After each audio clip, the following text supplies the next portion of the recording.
Welcome back, everybody, to Summer of Heroes, Batman. So last week we did Batman 66. That was a lot of fun. It was our pilot episode. Now we're at Batman 89. Yeah. I know I said in the last episode that was the Batman the Batman 66 was what Chris and I grew up with, but this is much more the definitive growing up process for me with this particular Batman rather than the 66 Batman. What's crazy to me is it 23 years between movies? What happened? Yeah. 23 years? Oh, yeah. Yeah. Yeah. Between 89 and 66. Math. Yeah. I googled it earlier. So, if you can't tell, this is Batman 89. Welcome everyone back. We've been teasing this. We've been talking about it for a while. And this is week 2 of our Heroes weekly, or not weekly, but week 2 of Summer of Heroes. Summer of Heroes. I'm still in the hero cravings podcasting mindset. It's going to take a minute to transition between the two. By the time you get out of that, I'll be right to go. We'll be done with this. So again, to reiterate, we are going to watch all 8 solo Batman films. We started with 1966 Batman and are going to end with Dark Knight Returns, which will be in several weeks until we get to that. And as well, we rank all these movies against each other. We go through some fun trivia. We talk about it. We joke. We cut up. We talk about what we enjoyed the most and things like that. But before we get into that, first up, we have to my left is Mr. Chris Rivers, and to my right is Mr. Jack Yetsko. Guys, let's jump right into it. Chris, what trivia you got for us here for Batman? The film was released June 23rd, 1989. Which, when this episode goes up, it will be... Alexa, what's 2018 minus 2000 and... Alexa, cancel. How many years is that? It'll be the anniversary. Alexa, cancel. I can ask here, let the human do the math here for a second. So it's 2018 now, right. And it came out in 1989. So it's gonna be almost 29 years. So we should have waited to do this series next year. So we shouldn't. No, we're doing it now. So 29-year anniversary of this movie will be the day after this pops up on Facebook and YouTube. That's perfect timing. That's awesome. Yeah, that's pretty crazy. Yeah. It had a budget of $35 million, which that's nothing today. Yeah. Well, yeah. The box office, it made a profit. Well, that's good. $411.3 million. That's just a little bit of a profit. Small price. Small. Just a little more of a profit than Batman 66 made. Wow. That's a massive return. Well, it explains all the toys and the merchandise that came out afterwards. The thing I remember the most are the trading cards. See, what I remember was all the action figures, and it had Michael Keaton's Batman just plastered right on the top left of the cardboard where you got whatever Batman or Joker or what have you. Even if it were the 1966 comic book version characters, they still had Michael Keaton's Batman on the thing. It was just the thing at the time. The big seller were the shirts, which just had the logo, the hats. Yeah. I don't remember any of this. Fun fact. You were what? I wasn't born. 93. Oh, wow. I was 2 when the Batman film came out. I was 10. Showing her age. I was 10 years old. The masks have fallen off. We now know each other's age. Right. I still look younger than Jack. So, the runtime on this is 126 minutes. So 2 hours 6 minutes. Not bad. No, not bad. Way longer than Batman 66. Thank you, Jesus. Not as and it's less than what superhero movies are going for anymore now, which is almost 2 hours 45 minutes to 3 hours long, not including previews and trailers. What a nightmare. Now, a few things about this. This was the highest grossing movie in the U.S. in 1989. I was about to say with 400 million, I'd hope so. Worldwide, though, it got beaten out when worldwide revenues were taken in by Indiana Jones and the Last Crusade. Oh, well. Which makes sense. It was released during the 50th anniversary year for Batman. He debuted in comics in 39. Yeah. So this was cool. Appropriate. That's nice. Warner Brothers, and this is what... It doesn't surprise me, but it does surprise me. They received over 50,000 letters of protest to the casting of Michael Keaton as Batman. So we've been hitting the casting boycott thing ever since even this Yeah, I was about movie to say period so. too. If only those people had known what was coming a few years later. Well, it's because Michael Keaton was originally a comedian. He was known for his comedy at the time, Right, too. he'd done Beetlejuice and So he did Night Beetlejuice Shift, before this? Yeah. Mr. Mom, Okay. some stuff like That's that. what like I know Michael Keaton from the most. Also from Spider-Man: Homecoming's Vulture. Right. Yes. So Right. This was the first Batman film to win an Oscar. It won for Best Art Direction, Set Decoration. really, Will Yeah. make sense. Will make sense. Very much so. It's still the only live-action Batman film to depict the Joker's origin story. yeah. I got a side note if it's all Live right. action. The Suicide Squad. No, that had Harley Quinn. Yeah. Yeah. Okay. No, the side note with that one, I thought it was kind of interesting because I was thinking of The Killing Joke at the same time, and I thought, when did The Killing Joke come out? And I found out it came out in July 1988. So it came out. So the movie came out a year kind of after that. So it was kind of interesting that they would have an element of The Killing Joke in there, like with the origin of the Joker, rather than how Cesar Romero did his was just popped up, there he was, Mustache and all. mustache and everything. Yeah. This was the only live-action Batman film to feature only one supervillain from the comics. Every other film has had multiple villains. Yeah, that makes sense. Okay. Now, Interesting. Robin was originally a part of the script. And he should have been in it. Dick Grayson. No, I don't think he should be in it. Just for They reasons. dropped the sequence later. You can find the storyboarded sequence. They've voiced it. It's a short that is out there. Robin is voiced by Jason Hillhouse. Batman by Kevin Conroy. I remember And the Joker by Mark Hamill. Yes, I watched I that. love Mark Hamill's Joker. I watched it on the Blu-ray. I think it was either on the Blu-ray or I think I saw it on YouTube. I saw that scene. It was interesting to say the least. But Now, a little bit of a tie-in to Batman 66. Adam West was actually... there we go. I love Adam West, right? we all do. He was disappointed he wasn't asked to come back as Batman for this movie. He was took a 61 years old at the time. That makes sense, though. It would have been the Dark Knight Returns equivalent. But Tim Burton was not happy with the songs by Prince for this film. Why? He just... I thought they worked out really well for what they were. Coen Brothers actually turned down a chance to make this film. the Coen brothers. Of Fargo fame. Right, I know who they are, but it's just it's interesting that they were picked to make this Now that movie. we've kind of hit the highlights of the film, let's talk about some of the characters. Oh, boy. Yay, let's do it. You do have a lot of notes. Yeah. Robin Williams was offered the role of the Joker because That would have been good, too, Jack though. Nicholson hesitated. He actually accepted, and then the producers went back and offered Nicholson the role again, Just said, letting hey, this him is know who that we Robin have. Williams was ready to do it if he didn't want it, and Jack Nicholson accepted. Wow. Robin Williams was so upset that he refused the Riddler role when they offered it to him in Batman Forever 6 years later. Probably for the best. And he refused to do anything else for Warner Brothers until they apologized. Wow. Did they ever apologize?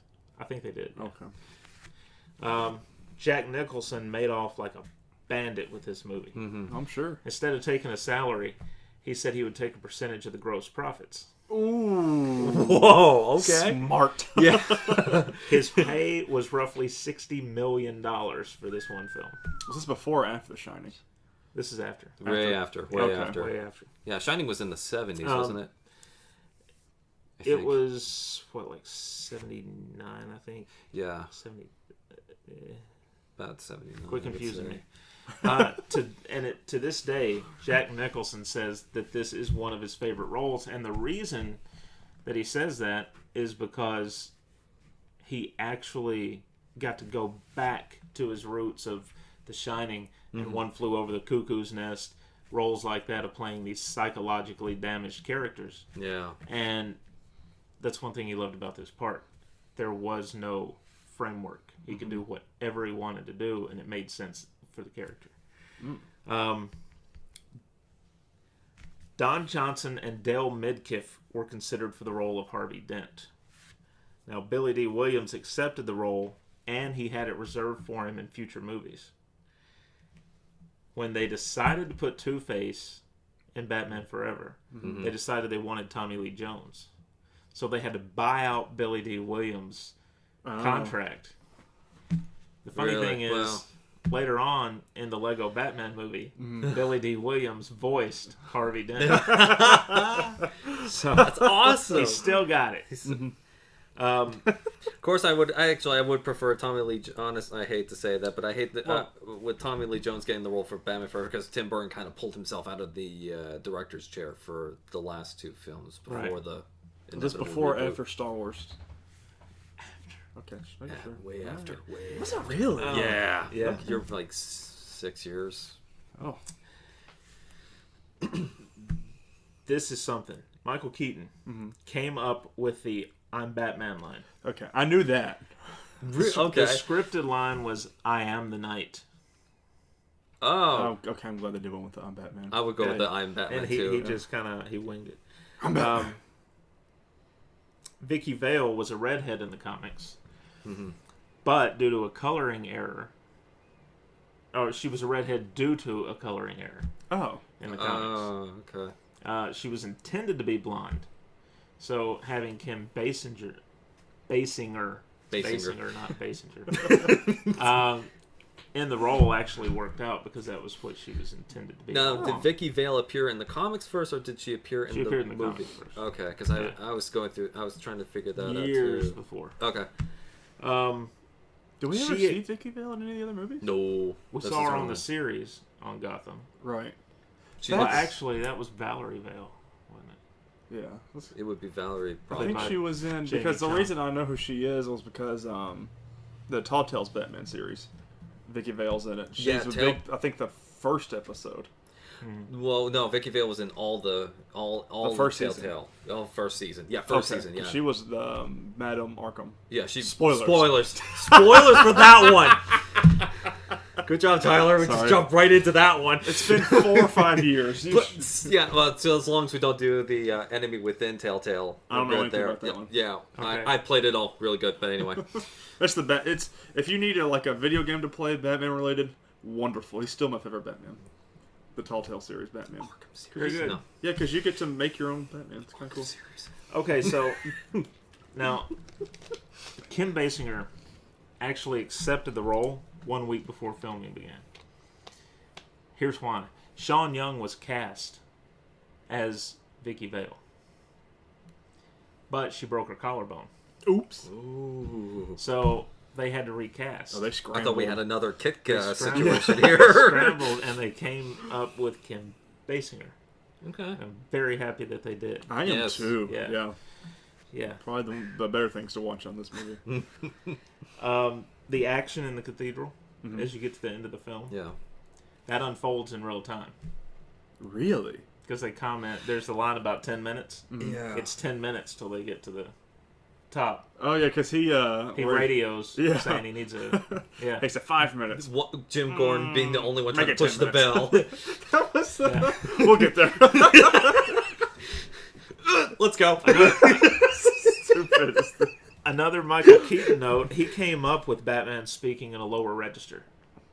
Okay. Because he wanted to differentiate him from Bruce Wayne. Right. Otherwise, people would be able to know, oh, that's Bruce Wayne's That voice. voice sounds really familiar. Yeah. God, it also sounds like Bruce. And of course, Kevin Conroy and Christian Bale later All do, used that technique. Yeah. So Michael Keaton really set the standard. Would you say he's like the grandfather of Batman movies? Yeah. Yeah, I would say he's like But this is the absolute he's foundation. the most influential Yeah. actor for the role. I'll believe it. I would say. The Batman sketch that Knox gets handed when he goes into the station at the beginning, that sketch was actually done by Bob Kane. I actually had that note Really? from the synopsis that Bob Kane was in the movie. That's his cameo. Really? Yes. Well, that's pretty cool. Nicholson's makeup took 2 hours a day to do. No, that's I believe that's that. just the Joker makeup. Imagine the makeup that they had to put on with the Joker. Yeah. With the Well, Joker and they plus had that. a special makeup. I can't remember what it was, but they had to put that makeup on, and it was that white base, Yeah. so that when he wipe the flesh-colored makeup on and The off, white one would still be there. the white one would still be there. Yeah, it's like It was- I can't remember the material either, but it was specially designed to wash away with just water alone, while the original base makeup for the Joker stayed on. So Yeah. I don't know what they used exactly, but I do remember that little tidbit, and I thought that was fascinating. There were so many rewrites happening as they got to the end of the film that when they got to the cathedral scene, they didn't have an ending. Interesting. Jack Nicholson asked Tim Burton as he's going up the stairs, "Why am I walking up these stairs?" And Tim Burton said, "I'll tell you when you get to the top." That was it. He said, I'll just imagine this director chair going up, and Nicholson and Ken Basinger in the back, and they're like, "Where are we going now?" And Tim's like, "Don't worry about it." It's for the movie. It's for the movie. He finally had to admit to him that he didn't have an ending. Wow, So- that's crazy though. An improv ending that makes me love the movie even more. Tim Burton wanted to cast Brad Dourif as the Joker, but Warner Brothers said no. Is there Which- a reason? I mean, I could kind of see him Yeah. as a Joker. If he wouldn't have done what Nicholson did with it, but It would have been his it interpretation. probably would have been something a little bit closer to Heath Ledger, if I had to guess. Possibly, but I mean, Nicholson is he made such an impact with that role. It's kind of hard not to see him as, Joker being Nicholson. So. Right. Yeah. The first choice for Bruce Wayne at Batman was Mel Gibson. And he had to turn it down because Dodged he a bullet. because he was filming Lethal Weapon 2. Oh, good. Yeah, Good for him. I saw the original Lethal Weapon. I saw how insane Mel Gibson could be even then. So him as Batman Bruce Wayne kind of scared me a little bit. So I'm kind of glad they didn't go with that. Absolutely.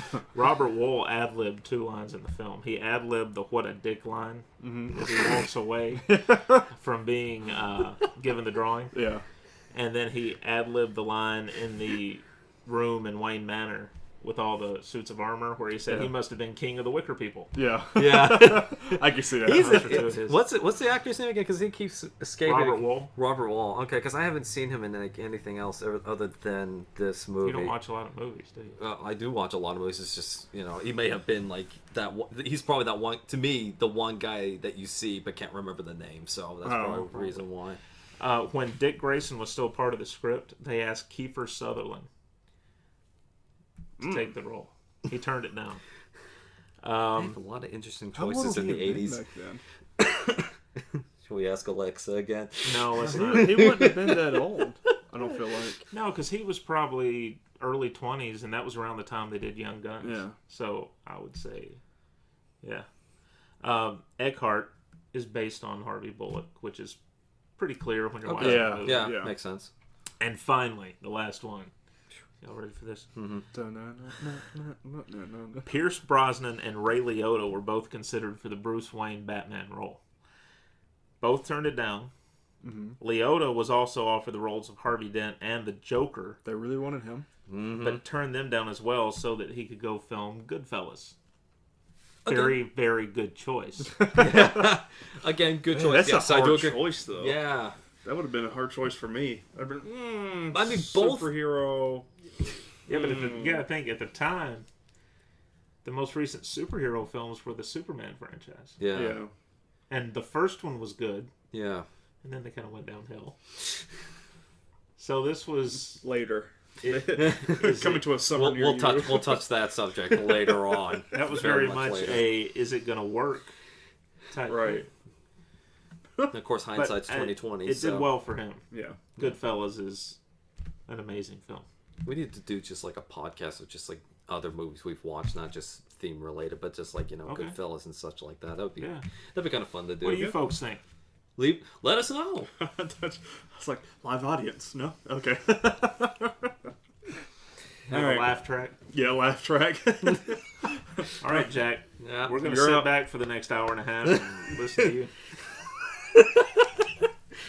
I love this at the same time, just because I like to tell about stories and just what I picked up from these movies. So And we'll yes. interject as Yeah. needed. And we interject too, so this is a good way to like bring notes in and everything else. So it's kind of like wraps everything up all at the same time. So Okay, of course, the movie starts off with this epic theme composed by Danny Elfman, and we're not actually given. I remember watching it as a kid and trying to figure out where the camera is going and everything, and realizing it's tracing the bat symbol as it's going along. So we're already. I didn't realize that. Yeah. That's kind of cool. Yeah, the Blu-ray kind of helped with that a little bit more because, like I said, Blu-ray you can see more detail. Exactly. So I finally understood.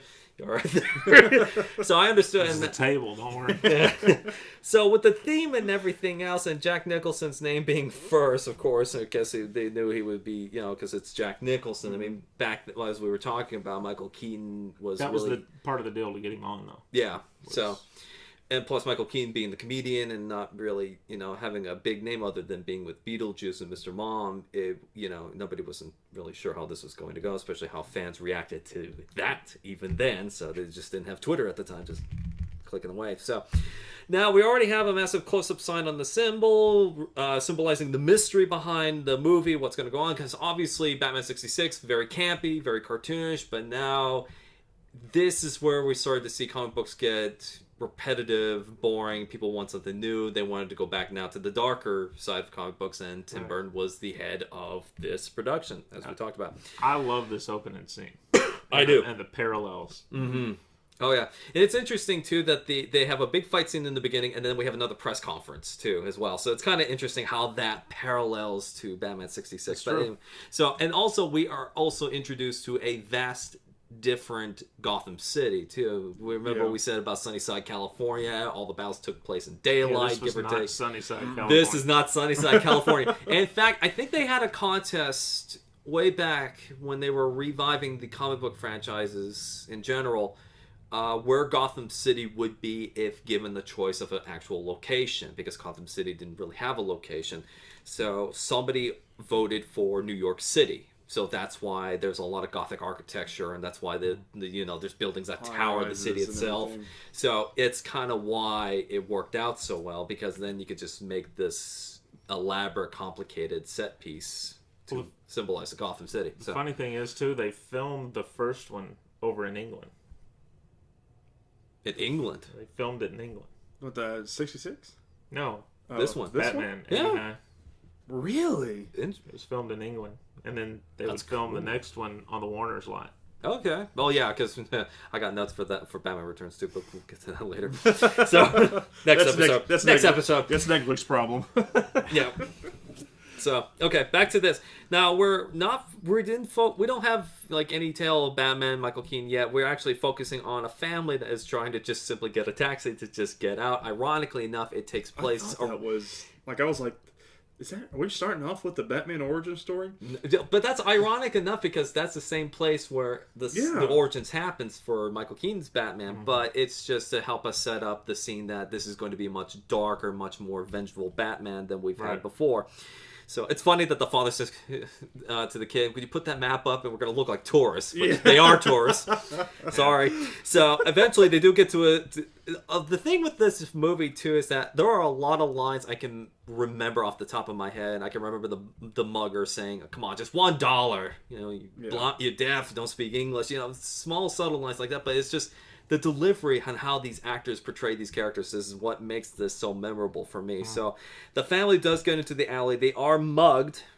So you get to see the father get hit over the head, gun pointed at the woman, do your kid a favor, don't scream. And of course, when they disappear, she starts screaming. And once again, thanks to Blu-ray, I finally figure out what the hell we're looking at the next clip, which is Batman looming over a building and then walking away to, he's like, "Oh, time to clock in," basically. Turn around, go through. So the muggers are having a conversation on top of the roof. They're talking about the Bat. This is actually the beginning career for Batman too, because nobody knows who Batman is at this point. They're saying the Bat. They don't know what he looks like. So then eventually Batman does appear from the shadows, give us the grand old, opening the cape to the muggers. A little cheesy, in my opinion. A little cheesy. He held it. Yeah, like he would like curl it in his hands and do this right here. It's like, it's so heavy. I was like, all right. So, but it scares the muggers, and they try to run away. And instead of Batman coming down, beat the crap out of the crooks actually turn around and shoot him Yeah. So, and he goes down, and everybody thinks, oh, he's dead. Well, that was the quickest Batman thing ever. And comes to find out, he gets back up, which fuels the urban legend of the Bats. And, of course, the muggers get knocked out. One gets knocked out, another one gets hauled over this roof, which we get the famous line, I'm Batman. And gets thrown, and Danny Elfman's soundtrack plays once again, which is a phenomenal soundtrack. So, okay, that Batman famous quote, just said it. So, Batman disappears, leaving the one thug broken in a shed somewhere, and the other mentally scarred. So, and then we jump to a city council press where they're discussing about the criminal activities happening in Gotham City, which, ironically enough, Gotham City is run by the criminals, which I just called the Syndicate because I don't know what other name to call it instead of calling them the Mob. So, Syndicate. Court of Owls. Court of Owls. Could have been. Well, the Court of Owls wasn't even an idea at the time. So there was another city council meeting, and of course we were introduced to Harvey Dent, the mayor, Jim Gordon, even though they don't really talk a lot except for Billy D playing The only Harvey really Dent. what they showed was his nameplate. That was the only reason I could tell Bruce who he Wayne. was. Yeah. And Bruce Wayne was a no-show at the press thing, so it was just to build up the mystery behind it, because that's what the whole thing is about. Especially. We never really got like a Wayne Enterprises mention or No. anything, or how he No. has his wealth or anything. I thought about that the whole movie. Yeah, I was like, huh? Funny thing is too the way that they present Bruce Wayne in this production too, because if we remember, it. it's phenomenal. So let's talk about Billy D for a minute here, playing Harvey Dent. I feel it was a very strong presence. He's been now just elected to district attorney too, so we definitely have a set date when Batman is making this appearance in this movie, which was around between year 1 and year 2, if anybody knows their comics and how the Batman timeline goes. So, one big action sequence, then meeting, this is my notes from between the 66 Batman and the 89 comparison. It was just like one big action sequence, and then we have a meeting of what's going on. So, of course, the meeting is to the public, everybody's watching it, and we are now cut to Jack Nicholson, aka Jack Napier, watching the TV too. And he's having a conversation with, is her name Alicia or Felicia? I think Alicia. Alicia. Because every time he said a whole it, different kind of Felicia every time Thompson. he said her name, I just kept thinking Alicia Silverstone. Alicia. Yeah. Oh God. Barry Hall. So they're having a conversation, and apparently they're having an affair behind Grisham. We find out that Charles Grisham, played by Jack Palance, who is actually a former resident of Hazleton, Pennsylvania, which was my hometown. Believe it or not. Yeah, interesting. Keep going. Fun There's fact. a lot of Jacks in this movie. Yes, there is. Jack Nicholson, Jack Palance, Jack Napier. Jack Napier. Character. Yeah. A lot of Jacks. No, Anyway, the funny thing about it with Palance, he actually got pretty pissed at Tim Burton. why? What happened? So, Palance by this point had a hearing problem, Okay. and he didn't hear his cue line. Oh. And Tim Burton was kind of like, okay, and they were just kind of waiting, because it's film, you can edit it, Right. Yeah. And he finally came out and was like, "What's going on?" And they were like, "Well, you missed your cue line," and he kind of lost it a little bit. Ooh. They ended up being fine, but Yeah, it's just a moment. yeah, A moment of frustration, which everybody goes through from time to time. It's okay. So, except, for all the recordings and everything else, we've heard of everybody else snapping it from time to time, too. Christian Bale. Hollywood. Yeah, I was thinking of that, too. I was like, I'll get to that when we get to the Dark Knight trilogy. I know they do. Christian Bale, yeah, he had a moment during Terminator Salvation. Someone walked into his light. It's very We'll famous. get there. Yeah, we'll get there. So, I'm curious now. So we're talking about Jack Napier, Carl Grisham, and we also get a first look at Napier's behavior, which is very antisocial, very reserved, but on the same time, he's very manipulative. He knows what is going on around him. He controls every situation around him. I love that line when he's looking in the mirror, and Alicia comes over and says, "You look fine." He's like, I didn't even ask. Yeah. It's even worse that he just looks at her hand like, could you get that off Get your me, hand please, off please. Yeah. So Jack very Nicholson is calm, perfect for this. Yeah. role. very calm, very calculative. This he knows what he's doing, and that makes him a very dangerous individual. So that I feel like that that explains volumes to this character already. We also get the meeting of Knox and Lieutenant Eckhart, and Knox is trying to investigate further of the urban legend of the Bat. Eckhart looks at him and I quote, "If you're full of shit, Knox." Dude, and he flicks the cigarette at him, and then he walks away. I guess because it was like a little bit of a culture shock, and I had to look it up. This was a PG-13 movie. Yes. Whereas I think Batman 66 was just a PG? I think it was Or a G. Or G, was it? Because Mm-hmm. that was just... When he said it, I was like, oh, okay, so this is how we're doing it. But I should have guessed it with the cigarettes and cigars everywhere throughout this whole movie. Cigarettes, cigars, drinking, the violence, the language, and I mean, it's not your kid's Batman. Let's just put it that way. So, once again, Knox is fascinated about the Bat, while Eckhart dismisses the urban legend. And we also find out the connection, how the mob and the syndicate is able to get away with their crimes is because they own part of the police as well, aka Eckhart. So I give him a sandwich. All of Gotham, every Gotham story, they're all corrupt. And I also like and also Eckhart tries to be aggressive against Napier because Napier is not fully in control. It's Grisham, and Eckhart makes that point across in the movie, and Napier takes Eckhart by the face, throws him to the wall, and by the time Eckhart gets his gun out, Bob is already there with his gun pointed That was a weird... Bob is the most... he went like over his shoulder like that, and I was like, all right. Bob, I called him the handiest henchman before Harley Quinn. Which I thought it was Sean Bean before it was... Like I looked at the cast, I thought it was Sean Bean for a minute. No. But I could see the resemblance. They could be brothers, maybe. I love how they give him this just the most generic name. Yeah, Bob. Bob. But like every other scene, you see him and he's writing something down, like in a notebook. He's like taking photos. He's just right there. It's like, He's living the Bob. moment. He doesn't want to forget these moments. Yeah. He's a jack of all trades. Right. Let's continue. Anyway, which we also now get another famous line. Why Eckhart? You got to think about the future. And we also know that Eckhart is a corrupt cop. Excuse me. Grisham actually runs the syndicate. Just mentioned that. So we meet Bob, the most useful henchman. Mayor still So we see what's going on with Gotham City, and the mayor. We're cut to the mayor wanting to have a meeting, saying, "Look, I still want a celebration. You know, I don't care what's going on with the streets. Let's just have a party. You bring the people to the streets, the businesses will come back." He actually does say that in the movie. Then we also get now a deeper introduction to Gordon, because now he becomes a more center point for maybe having key evidence to where the Batman is, who the Batman is, all that fun stuff. Because now we're only 15 minutes into the movie. We're only 15 minutes in. Got it.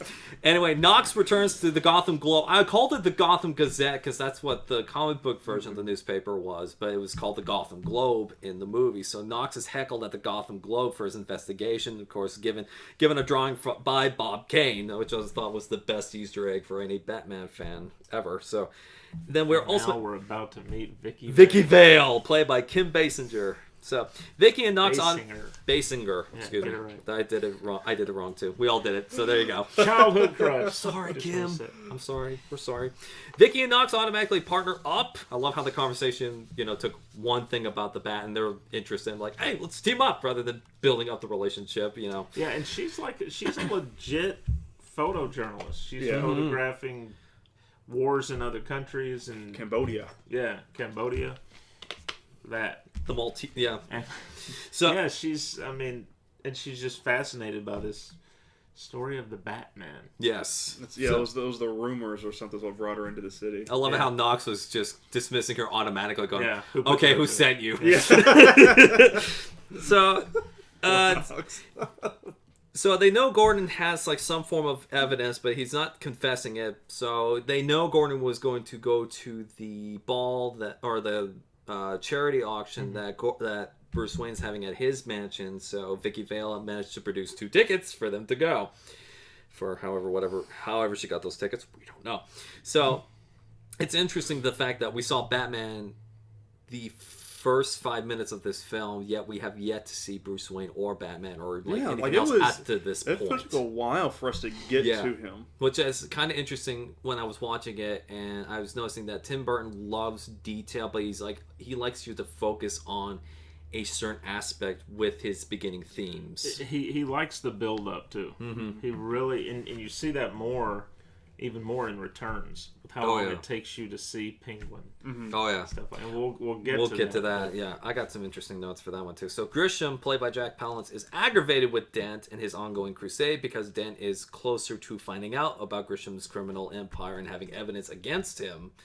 So Napier offers to sabotage their main business, which was going to lead them back to Grisham, called Axis Chemicals, which is supposed to be Ace Chemicals, but it's actually Axis Chemicals in this movie. Right. So Grisham loves the idea a little too gracefully too, because he's like, Jack, why don't you handle this operation? And kind of catches Napier off guard too. He goes, me, and that's where we get the foreshadow with the play card with the Joker. Because he's sitting there throwing the car. He's flicking His the deck car. has bullet holes. So were they bullet holes or like it was a bullet hole. Okay. yeah. I So was thinking that's like why the it's Las Vegas like gambling lucky thing. That's deck. lucky It's deck, saved yeah. his life. Oh, okay. Fun fact, yes. Grisham appears to accept the idea a little too gracefully and offers Napier the job. Napier's a little nervous, but Grisham reminds Jack that he is, another famous line, #1 guy. So, flash of the Joker card, which is the foreshadowing. Grisham, and then Napier is saying, I don't know about that place, the fumes. Grisham pushes him along, folds the deck into his hat, but then we get a camera pan to Balance's face, or Grisham's face, showing that he knows what's going on. Also, the fact that Napier and Alicia give each other a quick glance before Alicia disappears with her shopping spree at whatever Gotham Mall. So Grisham knows about Alicia and Napier. That's why he's sending Napier out, because Grisham sits down, hires Eckhart and his team to take down Napier at Axis Chemicals. So, because Eckhart did say the quote, I only take orders from Grisham. So, however, before we get to that part, before we get to the fun part there, we're going to go back to Wayne Manor and focus on Knox and Vicky being introduced to Commissioner Gordon, Harvey Dent. We're also getting our first glimpse of Alfred, played by I'm going to butcher his name. I'm so sorry. Michael Gough. Michael Gough, Gough. Yeah. So probably he's Alfred in the next 4 movies. Yes. Including this one. Yeah. So next 3 movies in. Very interesting that he decided to stay on being the same Alfred. So did Pat Hingle, who is Gordon. Gordon, he was in all 4 films. Yeah, which is, I mean, I compliment the continuity for that, but at the same time, it kind of like it just caused all this wear and tear, which we'll discuss. I love this scene coming up though when Vicky first meets Bruce, and she asks if he knows where Bruce Wayne is, and he says, "Don't know, no idea, I hadn't seen him, no clue." And she walks away, and that's where we actually get to see like that little spark. And that's the other thing too about Michael Keaton, his body and facial expressions just give so much to the story, and that's what works so well, because he is just entranced with Vicky Vale. Well, and he has this way in any part that he plays. He'll look at somebody and then he'll kind of like arch his eyebrow or something, and it sells it. Yeah. This is also like the first time I've seen Michael Keaton with head full of hair. Yeah. So everything I know him, he's not bald, but balder. Right. So. Getting old, getting grayer. That's just all part of the process. That's part of life. You'll be there one day. One day. So, jeez, going back to the comment we said earlier before we started this thing. So, notice that with Adam West's Bruce Wayne, he was a lot more of a intellectual human being. Has a lot of jokes, a lot of wit. It was a little over the top. Too. A little over the top. This Wayne is more quiet, eccentric, more business-oriented. So, because later on in later films, he's played as the playboy millionaire, playboy billionaire. But this one, he's much more calm, cool, collective. But yet at the same time, he has a bit of a dark humor and wit about him that makes him like, to make him look like a human being, not like just like, oh god, he's obviously Batman. He's not carried away by his money. No, it's one of those which we don't know how he's made. No. Again, no, we don't. Also, it's funny that Knox asks him for a grant in the artillery room, and then he says, "Oh, by the way, give Knox a grant." Just offhand. There you go. There you go. Yeah, it's money. There you go. So what I thought was funny about like that scene when he was like when they talked to Vicky and Knox. Like, he knew in depth their work and everything.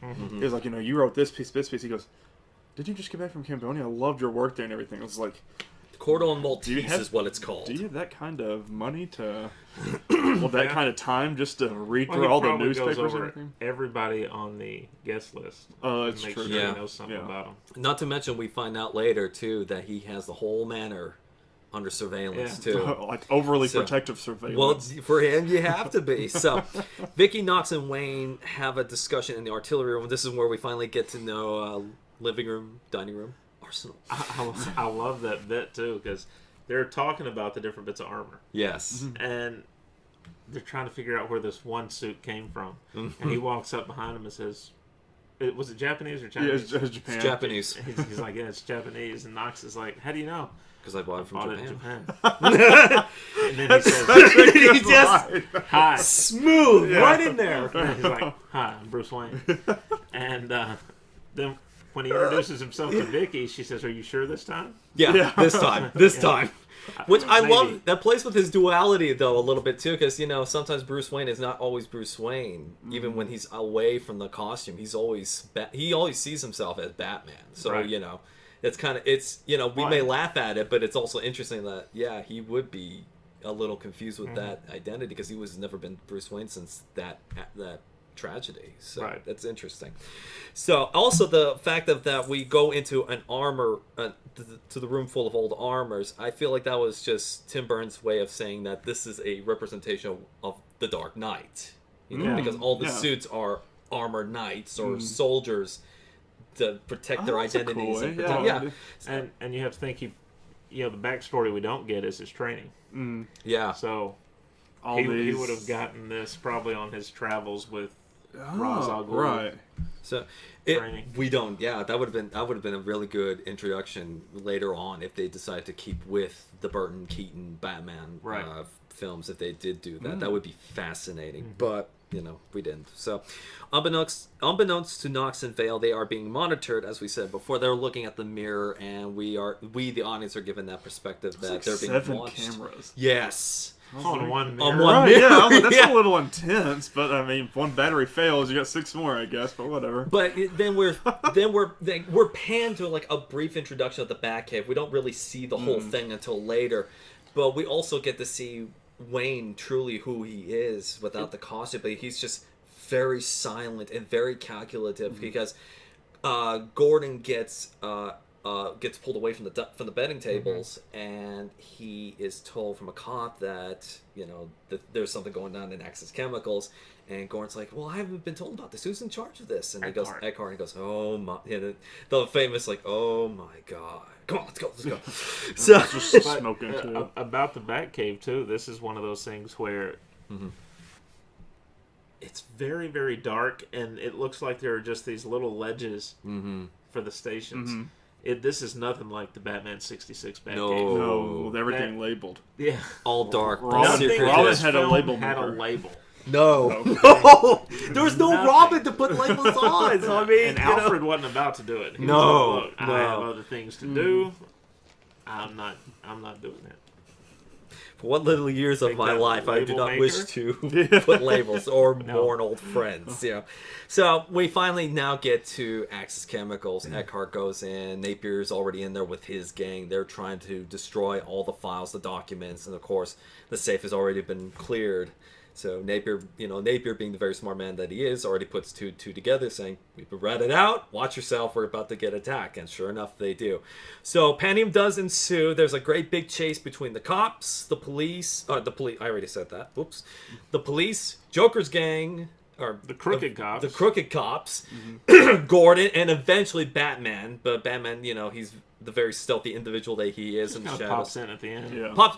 He doesn't pop in the end. He pops like every now and then, like he takes out one guard at a time, one crooked cop at a time. So Napier's doing his best to create as much chaos as possible, developing more of that personality, and to show us how much of an improvisational character that he is too, because he could have just left, but no, he's like figuring out, oh, this could cause chaos, go right through. He's turning over stuff. He's turning valves. To make everything explode, overlap the chemicals, which I'm pretty sure doing that alone probably was what made the components to make him become the Joker. Yeah, that's kind of the irony of it, is that he started the process that led to his own alter ego coming out. Yeah. Pretty much. So Batman does eventually catch up with Napier and pulls him up, and eventually Bob, the most handy henchman in the world, Bob. comes up and he puts the gun to Gordon's head, and he says, "Let him go, or I'll do Gordon." You know, the usual mafia stereotype stick that they put in movies. They said, "Let him go, I'll ice him," what have you. So What Batman happened- does, What would happen if he'd said, "Go ahead"? Right. I don't know who he is. True, but He's after me too. Right. interesting enough, Batman with the no kill thing, but at the same time, He these killed two a movies lot. made me question that He philosophy killed quite a a bit. lot in these movies. We'll get to that though too. So Batman does put Napier down. Napier is trying to comment him about his suit and everything else. Grabs the gun, disappears. Of course, you know Batman's a ninja. So Napier's looking around, and Bob's telling him, "Come on, we gotta go." And Napier, of course, his pride gets the better of him, and he looks at Eckhart with his gun, says, "Think about the future." Pop. Eckhart's dead. We don't have him anymore. That's And- okay. Yeah, we're good. So, but still, another famous line. This is the thing with this movie is that there are a lot of famous lines, but a lot of them are owned by Nicholson. Because I find myself quoting Nicholson a lot more Well, than Keaton. But you know, yeah. Keaton's on Batman. I mean, that stays forever. So Yeah, he had the impact on that character. Nicholson had the pop culture impact. yeah. With the, Well, and also, it's interesting too. The Joker is much more verbal with his acting or his character, and then Keaton's is much more physical too. So that and that plays that polar opposite characteristics of them even more, which I thought was fascinating. So Batman deflects Napier's next bullet, you know, because Batman appears again, like, "Oh, you killed somebody, now I really have to arrest you now." It's like, I let you go that one time, you used it, now I gotta arrest you now. Of course, Jack shoots the gun. Batman deflects it with his bat gauntlets. I call them bat gauntlets because why not? The ricochet gives Napier his disfigurement on his cheeks and his lips and everything, and he topples over the balcony. Batman does grab Napier and just doesn't have can't his grip. slip, He has him by one hand. He's well, like, they both he's- have gloves on. yeah, that too. So That's not going to help either. no. So and you could tell Michael Keaton's face is Batman. He's just like, can't hold on. it's He's heavy. He's not going to go over with him. No. But you know, his utility belt's there. Yeah. You'd think he would be able to. But the question though is, where do all the gadgets go on that utility belt? Because there's not much to the That's for him imagination to with that. know. Yeah, And you true. can find out. True. So of course Napier falls into the vat of chemicals, and you know everybody thinks, oh, he's dead, and Commissioner Gordon's really upset. Yeah, you see later, the little- hold on. Soon. But Gordon's very upset because they wanted Napier alive. Don't let me step on your Oh, toe. it's so good. Go at your own pace. we do get so. Falling fails. Gordon and police get a good look at Batman. The police try to catch Batman, but he disappears, and then we finally get the hand. So underneath Axis chemicals, Napier somehow survives. So Yeah, I don't- ever notice that the hand and the fingers don't move either? It's just kind of claw shaped. And they're already white, Yeah. yeah, so you kind of know where it's. and green cuticles too. So it's kind of like Yeah. okay, cool. That was a great scene, though. Truly. Whole That whole moment of it thing and in everything, there, yeah. Well choreographed, great timing with everything, great development with just, you know, we don't have a lot of monologuing or a lot of characters. And they did a good job with Keaton throughout the movie. Mm-hmm. One spot early on, they could have done better. I mean, these boots probably added an inch or two of height, but he's 5'9". Yeah. Mm-hmm. And there's only one scene early in the movie with the guys on the rooftop where you can tell. Yeah. The rest of the time, he's filmed very well. No, I have to go watch that again and look for that thing He again. just looks short. Yeah. I mean, it's Yeah. You think of Batman from the comics and the cartoons and some of the movies as being like 6'3", 6'4", Yeah. Larger. built. Mm-hmm. Yes. Also, an interesting factor that the suit that Michael Keaton had to wear, the neck does not move at all. So that's why you see him doing a lot of body pivot movements. That was in I think Batman Begins too, because like in the second one, what was the second one? Just the Dark Knight. yeah. And because like Alfred talked to him, he said, he says, I made your neck more movable. He says, I don't know how you operated it before. So that kind of makes sense, you know. It's like I kind of want to see pulling out of the driveway at night, you know. It's funny. That's why the Batmobile had to be positioned for a straight shot. Yes, yes. So very smart. So Knox and Vale continue their investigation. Knox tries to pursue Vale romantically a little bit, even though he says, Can't blame. No, I can't. So Knox even ironically says, "Don't get personal." Oh, by the way, do you want to grab lunch? Right. So it's funny. But Vale immediately shuts him down, saying, "Nope, got a date with Wayne." So she goes to the manor, and both Wayne and Vale have their first intimate dates, and goes really well. Develops and really well. So polite. Yeah. Your first intimate date. Intimate. It went really well. It did. Yeah. Yeah. But here's another thing too. It does, interestingly enough, it does develop a good personal connection that raises the stakes later too. Yeah. That's kind of why it makes Yeah. it, you know, a lot of the romances just, you know, automatically click and then they have a thing, and then but this one they just sit down, have a dinner, and actually talk to each other like human beings. That and was one connect of the with each other. funniest scenes though, because they were sitting at that table and they're yelling at each other. Can you pass the salt? So supposedly that scene and later on, when she wakes up and he's like hanging upside down. What was that about? Michael Keaton suggested those scenes Really? Really? Well, what was funny was like for a little bit of comedy. What cracked me up was he says, never used this room before. Yeah. She says, you have dinner? Is this where you always have dinner? He goes, never used this room before. I was like, yeah, that's very, very Batman of you. Yeah.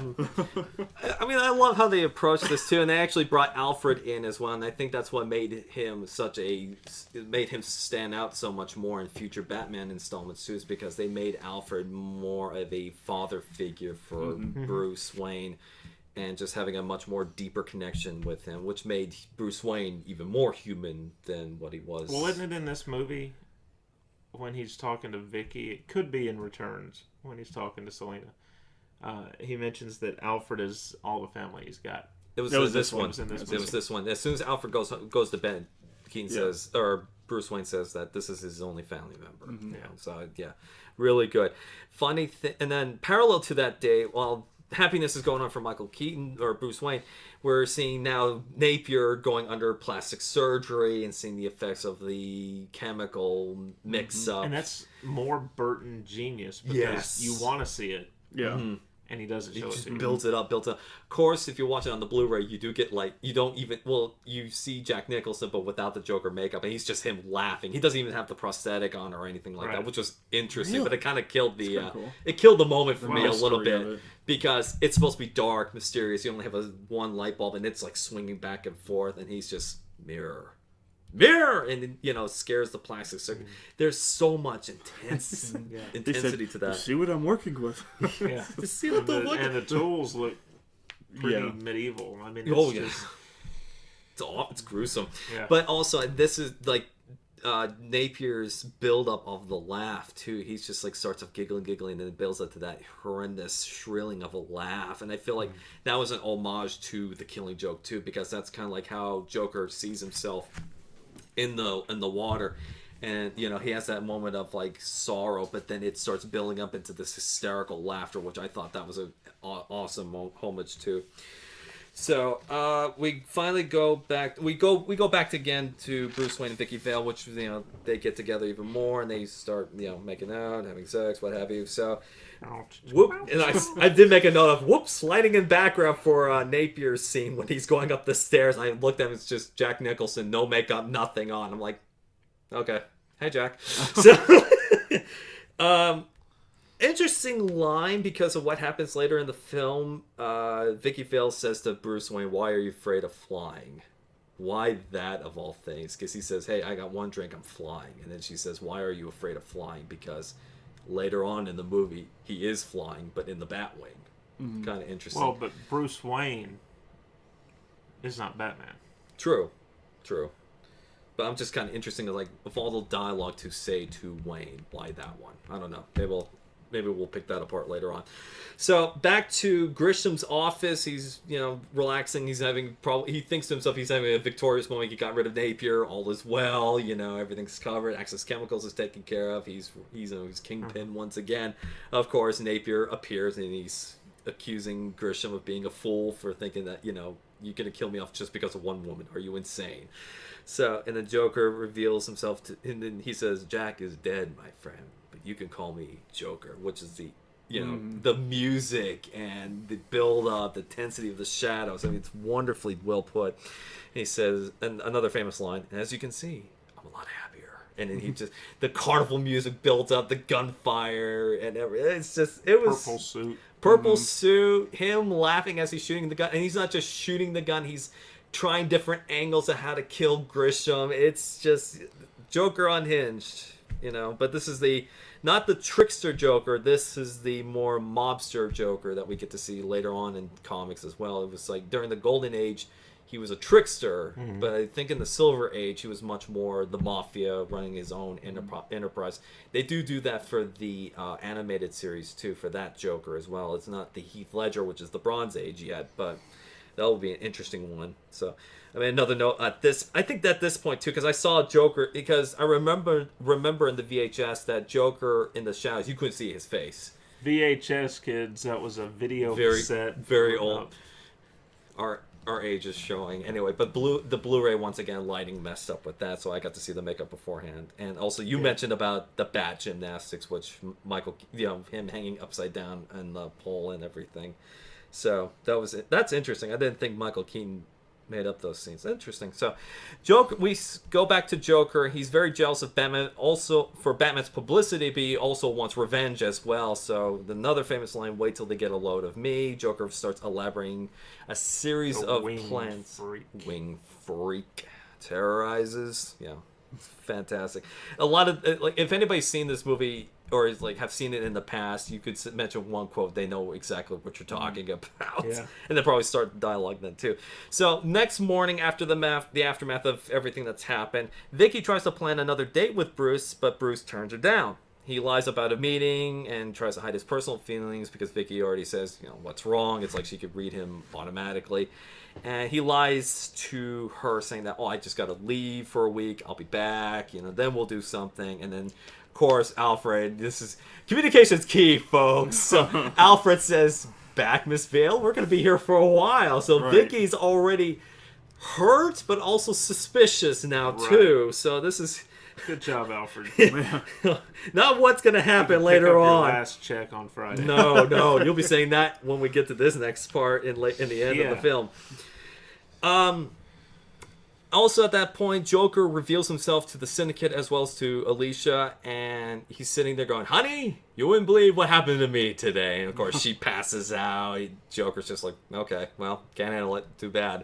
Yeah. And this is where we start seeing the makeup upon makeup where, Napier's trying to pretend he's still kind of normal-ish, but except for the grin, which one of the boss members says, what's up with that stupid grin? Of course, brings the line of life's been good to me. So, the handshake too. The handshake, yeah. Joker says, "I'm going to take over the businesses now." All the mob bosses going, no. I guess it would be colonels or lieutenants. I don't know, but they're like the sub bosses for the other organizations. And Joker says, "Well, no harm feelings, Let's shake on it." And sure enough, they shook, and it'll be a hot time in the old town tonight. And he's just laughing away in the court. I don't know what the guy's name was. Obviously, he wasn't that important because he just got killed off within the first couple of minutes of the movie. But of course, he's like ashen gray, and you can tell this is not a kid's Batman movie by any stretch. This is owning its PG-13 rating right now. Burnt corpse and everything. Yes, burnt corpse and everything else that happens. So, Syndicate loses a crime boss. Joker goons force the other mob bosses out of the building. Antoine got a little hot under the collar. Which Vinny goes, "You're crazy." And he's like, "Have you ever heard It's just one wonderful golden line after another. It's just... There is I don't think there's really no bad dialogue in this, in my opinion. It's really well delivered. So, Joker sends the mob bosses out, and Joker has a one-on-one conversation with his latest victim. And he says, take them now? Okay, sure. Like, you're a vicious bastard. And then he yanks the tie up to the skeleton's face, and he goes, "I'm glad you're dead." And then he starts laughing again.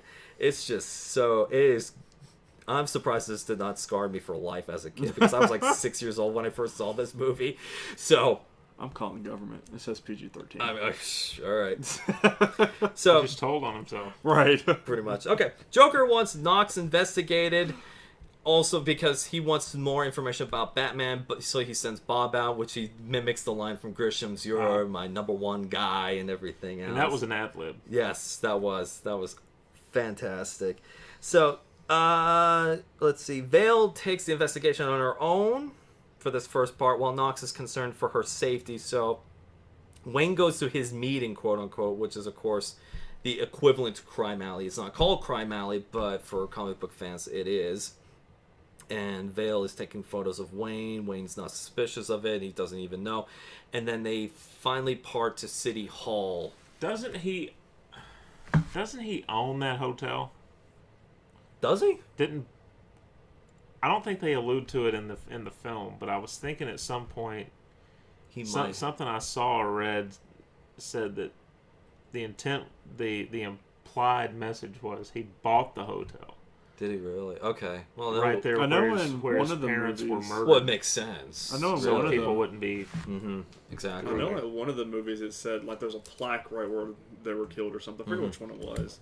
I think it was one of like the more recent movies, but Right. Okay, well it would make sense because there's nobody else in that alley. There's nobody else walking down back and forth. It is just Bruce Wayne right there. So it's kind of He interesting. leaves the two roses. That's when we get that's actually when we get the first hint of the tragedy, because the Batman 66 we never hear about it, never think about it. It was never brought up. Yeah. This one we do. It just kind of builds up on that. Just had Anne Harriet out there on the front lawn waving at people. Yeah. so yeah, it's just kind of Bless interesting. her heart. Anyway, we move on to the next scene, which is the press meeting. The crime syndicates sent out an affidavit saying that they're owning the businesses Grisham has now because they don't know where Grisham went. You know, they kind of think, oh, you know, where did they go? Did they get murdered? And then Vicky Vale and Bruce Wayne are eventually there watching what's happening. Knox is there with the interview, and they are starting to slowly be surrounded by mimes. And of course, Mimes are creepy. yes, mimes That are they are. creepy, especially if they're Tim Burton mimes. It's because they're led by the Joker, of course. And, you know, Joker gives this very well done monologue about being there, witnessing it, seeing it being written in his own blood. Goes up to Vinny, he goes, Jungle Bingo, time to pay the check, and flicks the quill. well, that was awesome. That was amazing. And then Flicks the quill into the guy's neck. Another famous line from the movie. The pen is truly mightier than the sword. And then the machine guns start going off, and there's all this chaos. And of course, Bruce Wayne gets just walking. He's walking. He's just walking. I was like, Because- what are you doing? Well, That's like isn't that like the biggest reveal that you're like having this shock? It's like, oh, I thought I killed this guy at Axis Chemicals. Pop, gunfire on his arm, not affected by it, not wounded, not even getting not even shocked by the shot. It was just, it happened. Vale saw it too. She's like, did he just get okay? Yeah, and you know it's going to stand out to her because she's basically a war correspondent. Mm-hmm. So she's seen people in battle, and he's not And reacting then not affected whatsoever. at all. Anyway, so Wayne Vale goes to Wayne to comfort him, but he's just not having it. He's still in shock from seeing Well, Napier and she still wants alive. to know what the hell he's doing. In Yeah. Yeah, that too. It's let's see if I can move down because we covered a lot with just this notes alone. So while Joker does create the chaos, Batman still gets credited for it because now they're wondering if the Joker is Batman's crime partner, and of course Billy D's Harvey Dent's going, I have no comment. Right. And then we see the fist, the boxing glove going into the TV screen, and Joker is he's just beyond upset. He's just, what kind of a world where all my press goes to a bat, you know?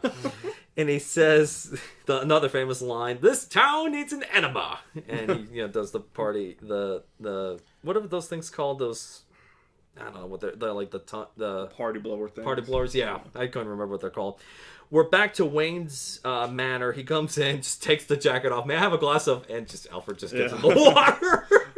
And he's not even fazed by the fact Alfred that sticks his finger through the hole. Yeah. Not even like Are you okay? Are you shocked? He's just, glad you're home. It's just nonchalant. So he's actually, and then Alfred says to Wayne that Vicky called, and this is, I think he was trying to use that as leverage for Wayne to maybe like get out of the crime business, especially after maybe that gunshot. Maybe he's trying to be the calm, professional, collective Alfred, instead of not like be like future Alfreds where they were just like bawling and wailing and like asking for Bruce to stop. He's just more like, okay, I'm going to use this as like psychological warfare, see what happens. And of course, Michael Keaton's Batman goes, well, if you like her so much, why don't you marry her? Yeah. And Alfred's going, that's not the point. I love this chemistry between Michael Keaton and Michael Goff, between Bruce Wayne and Alfred, because it would make much more sense. So Bruce tells Alfred that Joker is Napier, and to get all records of Napier to understand him more. So now we found out they're trying to figure out like how could he still be alive and how is he operating and what makes him tick, because they thought like everybody else Napier was dead. Trying to find out it wasn't, so they needed to investigate him further, which adds more to the mystery. So now we got Wayne after Jack Napier, and we got Vicky Vale after Batman / Bruce Wayne, even though she doesn't know who Batman is yet. Real quick, back to the scene where the chaos is ensuing. Yes. I love the little bit. I just thought of it. Okay. Where Keaton's just staring into the car window. That little wave. He's just waving. Just like, it's like, yeah, I know what I did. It's like, be sure to invite me to your future parties. So, and then eventually when Alfred is about to leave, Wayne does admit he has feelings for Vicky. He does say, yeah, she is kind of special, isn't she? Mm-hmm. So Vale wants to figure the significance of Bruce and the alley where he laid the 2 roses on the sidewalk. She's back at the Gotham Globe, and she's looking for information about Wayne. Knox brings the folder in, and Knox says, what happened? I thought we were a team. Are you getting personal? What's going on here? Because now he's not trying to be the guy trying to get the girl. Now he's actually trying to be a friend and be concerned. So, Vale there's no information. So, Joker at the same time, while Vicky and Knox are trying to dive more into the mystery, Joker is seen with a collage of dead soldiers being infected by the future Joker gas, which they were just calling it Smilex at the time. So it was the gas, it was the laughing gas that killed soldiers or killed people in general. So he's creating a collage of victims from the Joker talks, and Bob returns with his photos and everything else and the information and his little notepad and pen. Bob gives photos. Bob is the real hero here. Yeah. He's doing all the legwork. Right. He is, truly. Bob gives photos of the City Hall massacre. Joker falls immediately in love with Vale, and they get the phone book. Oh, is she? A beast like that running around. Yeah. It's hard to stay inside the lines. So, now that he's seen his muse, inspired Joker decides to go back to Access Chemicals and tells the professor there. We don't even get a name for this guy. We don't even know who he is. It's just some random mad scientist, and he's going, did you ship 1 million of those? Ship them all! So odds are his name's Jack. Probably.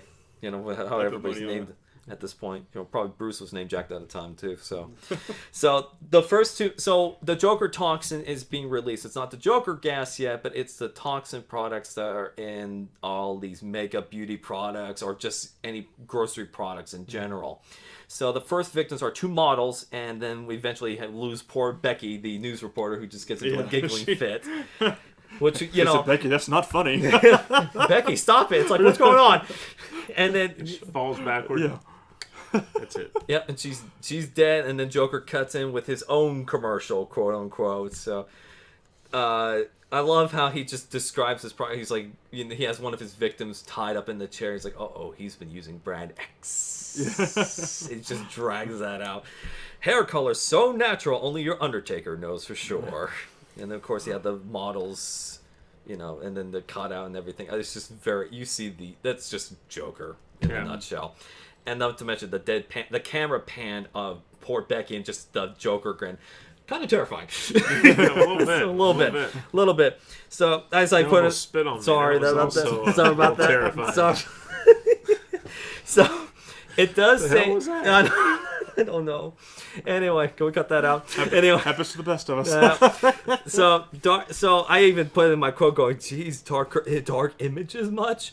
So Bruce and Alfred are watching the commercial as well as doing a little bit more research of Jack Napier himself. Bruce and Alfred go shopping to figure out how the people are dying from these products.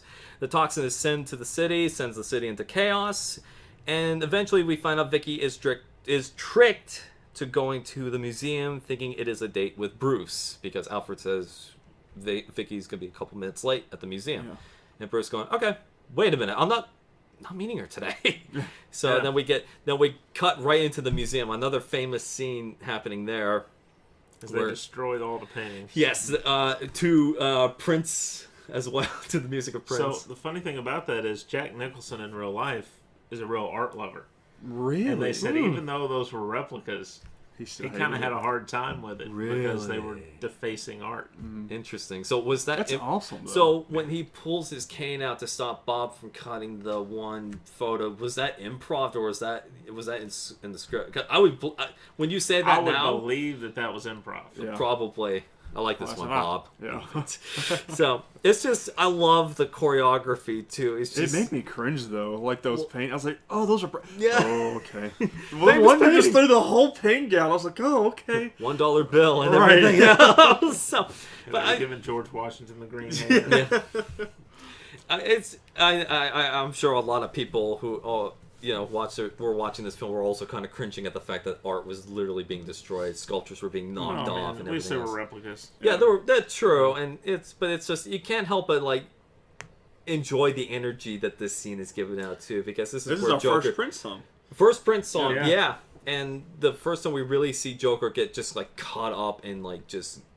Be Joker, not just like in the commercial, but we're actually there with him at the moment. I was a little disappointed. I was hoping that they would have a replica of the Mona Lisa. That would have made sense. Well, most famous painting. She needs to smile more. Yeah. It's like, cut a grin in there, Bob. Yeah. Everything else. So, museum sabotaged by the Joker. Of course, people in art are either dead or damaged, except for the one painting that he saved from Bob. Of course, that's the one job Bob was not allowed to do. Everything else he did, but poor Bob was not given that one. Poor Bob. So Bob. Can we have a Bob counter? Like how many times we mention his name? You should do that when you put the video together. Just have a counter every time we say. Oh my god. So Joker sees Vicky, and of course Vicky is given a gas mask to protect herself. Of course, the mask was given in a little purple box with a crayon sign saying "Put this on." Tim Burton's handwriting, by the way. Was that Tim Burton's handwriting? Wow. Interesting. Okay. And I also put the note of what a gentleman that Mr. J giving the mask to Vicky. Yeah.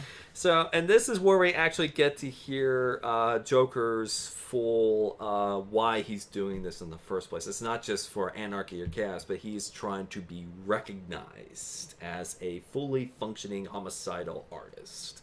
Mm-hmm. So once that probably plays into like a lot of the future movies, and even in Gotham. So wasn't that what Jeremiah was trying to do? Not Jerome. Because he wanted to paint the city in his image and everything. It's crazy to think about, though. It also brings up that topic too in Arkham, that Joker in those games wanted to be recognized for everything too. So it's kind of interesting that they played that all aspect. This homage that we're doing. It like we're coming full circle to like everything the Batman has ever done in the last 70 plus years. So Joker wants to be recognized. We just said that. Vale. He says to Vale that she is his muse, and Joker wants her to like take photos of all that he's done. He makes, as he says in the movie, I make art till someone dies. Right. So he wants the photographs to last. Of course, he like says crap to all the model pictures, but then when he gets to the Cordon Maltese, then he's like, that's good work. So, crap. Just like, yeah. Really? He had a J. Jonah Jameson moment there. He's like, crap, mega crap. So also, not only does Joker want Vale to be the muse, but also for her to give information about Batman, too, considering that she's part of Knox's team, and Knox is the only one going after Batman at this point. So, Vale honestly does not know much about the Batman, and Joker thinks she's lying. And of course, we get our first dosage of the acid water from his prop flower, which that will be used later on in the movie as well. So it's kind of a bit of a foreshadowing with that device too. She's done like a lot of the animated stuff too. With yeah, with the flower. Mm-hmm. Vicky Vale rejects everything that Joker proposes and rejects it for her life. And of course, Batman comes down from the ceiling, saves her from the Joker's clutches. Of course, Vale like splashes the water on Joker, and of course he does the whole "I'm melting, I'm melting." And he does the jump scare boo, revealing the deformity of the makeup, which we talked about with trivia, and it just created that awesome effect too, because it was what was makeup and what wasn't makeup, so it was kind of interesting to see that. It really was. And Batman uses his line launcher. I'm going to call it that because from the Arkham games it functions the same way. So he uses his line launcher to manage to get from where Vale was to the main entrance. And is this where he says, where does he get all these toys? Where does he get those wonderful toys? Yes. And of course, we are finally led to the introduction of the Batmobile. This is the build-up to it as well, because we didn't, Batman's been appearing and disappearing without it. This is the actual first time we get to see the Batmobile. Still and has the jet. Oh yeah, and this is actually the first car chase, probably the one and only car chase, because I can't even count the Access Chemical return as a car chase either, because it's just it's just a demolition job. Just goes in there, boop, done. So we get the guy excited like Batmobile. So this is inner nerd showing. What can I say? I don't know. Anyway, so we have an epic car chase that is followed with an alley fight as well. Goons find out that the Bat is human after they discover that when they shoot him, they poke at him going, "Oh, there's no blood, but there's Kevlar armor." I guess it's a Kevlar armor. They call it body armor, but it's Kevlar, I guess we could call it. And they find out he's human. They try to take off the mask. Vicky distracts them with the flash of the camera. And, of course, gives Batman enough time to jump back up and kick the living crap out of the goons. Where he said, "How much do you weigh?" She said, 104? Yeah. You weigh more than 108. And she's like, "Are you kidding?" He's like, "Let's go." And he says, "Hang on." Yeah. And he drops. Yeah. He just completely drops. Yeah, he falls straight down. Yeah. He's like, "Whatever you do, don't let go." He just, click, falls. Which I thought was pretty impressive, but if we were thinking of this from an actual standing point, he would probably break every bone in his body dropping. Yes, so don't overthink it. Not. Anyway, not to mention, getting there. Anyway, By the way, we're now 30 minutes into the movie. No, we're not. We're halfway through. Believe it or not, we're actually over half. Don't listen to them. Anyway, so there was a couple moments too. I noticed that you could tell who was fighting. It was either Keaton for a couple moments, but then there was also the stunt double too doing the other work as well. Again, Blu-ray kind of ruins that for me. So, also, not to mention, can we talk about the security that Batmobile has anytime Batman gets out? Shields. And then it just turns into like this weird obelisk-like monument, whatever. And it's kind of interesting. It comes up again in the next film. Yes, it does. Albeit very briefly, and it actually does. And surprisingly, this is probably me nitpicking, but it does look a little different too, like the armor scope and everything else. So, all right, and also we get a little bit of Tim Burton's humor, sixth sense of humor, because Batman calls for the Batmobile to come find him with the remote device, and he says stop. Of course, the car stops right at Keaton's feet. So that's why I brought the question to myself too. I'm looking at my notes going, also, how the hell does he keep all his tools on his person? Because every time he needed a tool, it would almost be like in the same spot. It like runs on a track on his belt and would appear right in front of him. Then he grabs it and uses it. So it's like, where does it? And if you look at the belt, there's like no pouches or anything. So where the hell does it all come from?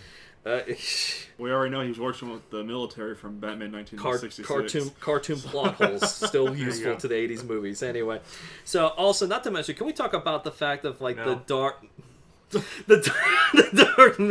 descent into mystery moment where Vicky Vale is sitting in the car and they're just driving along. It was very where you talked about like it was hardly any monologue, and like it's a very calm collective. He just sat there just driving the whole time.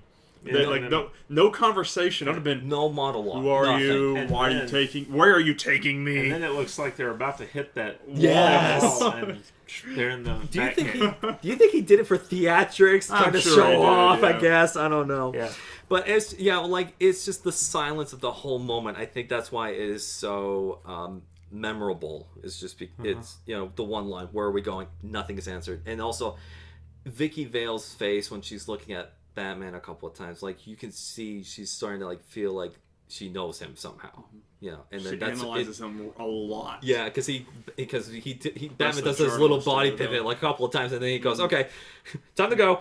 So, and then also we get the reveal of the cave, and it's, as you said, ledges. There's nothing. Yeah, he said, "Watch your step." "Watch your step." And the lights turned on. I was like, dude, she could have fell a long time ago.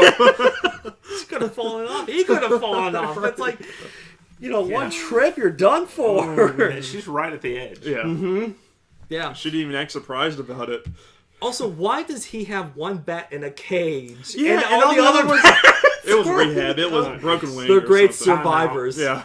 So I get you've been screeching in my ear too many times to the cage. So are they trying to reference another song? Despite all my rage, I'm just a bat in the cage. I don't know. Anyway, my one bad joke. We had to have at least one. Anyway, so one for him. Multiple, probably. No counter for that one, please. So Batman does reveal the cave and reveals to Vicky the trick with the toxin. So it doesn't take one product; it takes multiple products for the toxin to take certain effect. ones interact. Mm-hmm. And he gives all the files, the records, to Vicky to print up to the press and everything else. And Vicky says, "Well, why don't you just do it yourself?" Well, Batman knows she's been taking photos throughout the whole time. He has to take the photo so that way his urban legend, urban myth thing still stays intact. So, right. And eventually the toxin does stop, makes Joker furious once again. Name to my pain, and it is Batman. So Batman takes Joker's fame yet again, and now we're finally get to the point where Vale calls Bruce again, and Alfred does try his best to play matchmaker once again. This is like probably the last time before he does the incredibly stupid thing he does at the end, which again comes up in the next movie. Mm-hmm. It's funny how it kind of like calls back to that. So Alfred once again does psychological warfare, saying, give her a chance. She may actually handle the truth. She may actually be strong enough to handle it if she's been able to handle everything else up to this point. Go talk to her. So Bruce does eventually, and then great scene. Yeah, he tries to confess it. It doesn't happen because one or two things either happens. Either Vicky has an episode where she is just completely chewing his head off because of all the things he's been doing, and Bruce says, "Okay, look, I'm trying to explain this to you." Yeah. Vicky's going, "Oh my God, you're married." And he goes, "No, not that. I'm trying to explain this." And then, of course, Joker shows up yet again, and Joker's furious with Vale. What I love is when she goes to answer the door, and Keaton's just standing there going, "I'm Batman." Yeah, he's just like, how hard is it to say this line? "I'm Batman." I'm really glad he put like the comedic effects in there. That's great, and it's subtle enough too that Bruce could possibly do that. So Joker intrudes on them again. Vale, and this is the moment where we get to actually see the insanity of both of these guys, not just Joker, but we actually see Bruce's rage too, because he has been very calm, very cool throughout the whole thing, and then when he's doing this monologue about the kid being overconfident, got sloppy. It's funny too because at first, she's just left Bruce standing there. And when she comes back in, he's gone. Yeah, he kind of like just crawls out. Yeah, she's like, gotta get away. You can see her looking for him. Yeah, like, where's he? Okay, and then he finds that I guess tray. Silver Tray Machina is what I call it, because there's a lot of Machina moments in like all the Batman films, not just the 66 one, but like everybody has like a Machina moment. Vale sees the full insanity of both men. Especially how that kind of like made me jump a little bit too. Sometimes too, it's like we want to get nuts. Come on, and he just explodes. He's so good at that. Yes, he is. And then also now we get another famous line: "Have you ever danced with the devil in the pale moonlight?" And it freezes. Yeah. And this kind of like does a subconscious trigger to Bruce because he goes, "What?" And then Joker's kind of like, "I just made it up. I just like how it sounds," and shoots Bruce too. And something I like to ask of all my victims. Mm-hmm. I just like the sound of it. Ow. And of course, Kim I know I screwed it up once, and now my brain's Basinger? going. Basinger, thank you. Kim Basinger screams really, really well in this movie. She screams quite a lot in this movie too, but She screams a lot and she gasps a lot. yeah. When she, yeah. But like the scream has a good impact too of the scene, so I mean it works. Uh-huh. You know, other times if you hear people scream in the movies, it's like, shut up! What are you screaming about? No big deal. Stop it. But this Right. one, it's like, okay, I can understand the man gets killed in your apartment. I would be probably be screaming too, given that circumstance. So, let's see. Realizing created a silver Scream if a plate. man got killed in his apartment. I would call the police and then, you know, have a moment of like, what the hell just happened? But, you know, I wouldn't scream. But, you know. Would you call the police if you did it? Ooh. I would be the killer. I wouldn't murder anybody. Call No. Batman. So, all right. So, quote triggers. We got that covered. So, after everything has been said and done, Joker departs with Vicky Vale, and he does this another random monologue. You know, I may be smiling on the outside, but inside I'm weeping. You know, if you could hear me cry, you may join me for a weep. He laughed. That raspberry airplane thing, that was improvised too. He kind of made that up on the spot. Well, a friend of his would do it, joking around. Oh, really? And it's not actually supposed to be a raspberry. Wasn't it? The way that he leans over, it's supposed to be as if he just farted. Oh, fair enough. Okay. But it kind of like it gave off that impression that it was an airplane. But anyway, there you go. So Vale sees Joker leaving. Vale sees Bruce just disappears. Yeah. She turns around and he's gone. Yeah. So and then she's just about had it with everything. She goes and opens the box. Might as well add insult to the injury. Such This- a great...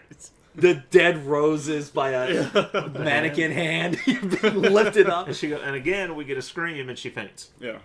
Was it? I thought it was it may have been a gasp, but I don't know. I I think watched it was these more of a... like a and then. Well, no, there's passes a little out. more scream to it than that. But I digress. Continue. But anyway, but the way the music like goes into it too, like at that moment, it was that was perfectly timed all the way around. So Vale recollects everything that has happened in the apartment, and then Knox finally reveals more about the alley that Bruce laid the two roses, and Knox warns her, I think your buddy's more screwed up than you think. And that's where you get the cool callback to the scene on the steps where he's just standing there with all this gunfire going around him. Because you see a shot of young Bruce in the photos, and she says that's the exact same look Yeah. from that moment.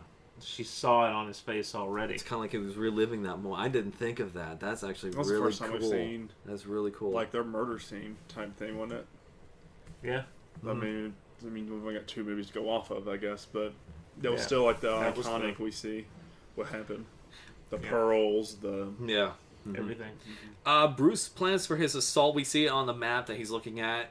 He's planning his assault on Axis Chemicals, and he's asking Alfred to grab the police records of the murder because of that quote, "The devil dancing in the moonlight."